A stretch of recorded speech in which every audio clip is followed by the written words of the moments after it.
Pinag-aaralan na ng Department of Agriculture o DA ang paglalagay ng maximum suggested retail price sa karning baboy.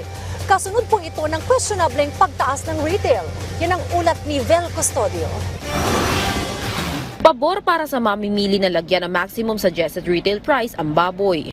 Ang mabibili mo lang sa baboy, minsan 1/4 lang, makakain lang ng pamilya para makaraos. Tama-tama lang, dapat mas may mababa pa.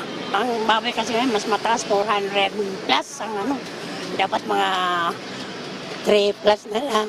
Pinag-aaralan na ng Department of Agriculture ang paglalagay ng MSRP sa baboy kasunod ng questionableng pagtaas ng retail nito na doble sa farm gate price na nasa 200 pesos lang. Patuloy ang investigasyon ng DA tungkol dito at ang mahuhuling nananamantala sa presyo ng baboy ay mahaharap sa kasong paglabag sa Anti-Agricultural Economic Sabotage Act. Patuloy naman ang pagpapatupad ng 58 pesos maximum suggested retail price sa mga bigas sa merkado.